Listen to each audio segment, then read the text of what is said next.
मुंबई नाशिक महामार्गावर पडलेले खड्डे, त्या निमित्तानं होणारी वाहतूक कोंडी आणि त्यामुळे नाशिककरांना सहन करावा लागणारा मनस्ताप हे आता नित्याचंच झाला असून या संदर्भात नाशिककरांमध्ये तीव्र प्रतिक्रिया व्यक्त होत आहेत।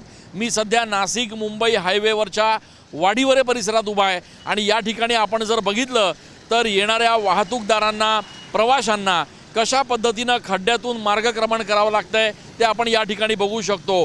एवढा मोठा हायवे असताना देखील या ठिकाणच्या खड्ड्यांमुळे वाहतूक कोंडी या ठिकाणी सातत्यानं होत असते आणि त्यामुळे प्रचंड मनस्ताप आणि अपघातांना प्रवाशांना सामोरं जावं लागतंय।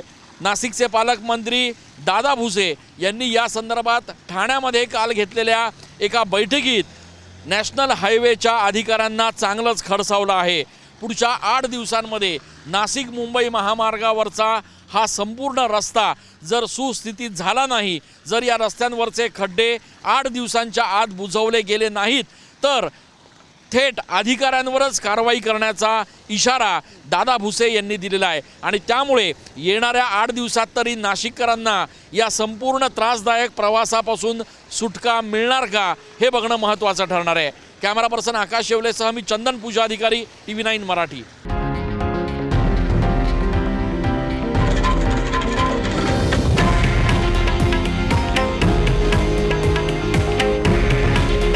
हे आहे देशातील नंबर 1 न्यूज नेटवर्क आणि आपण पाहत आहात TV9 मराठी।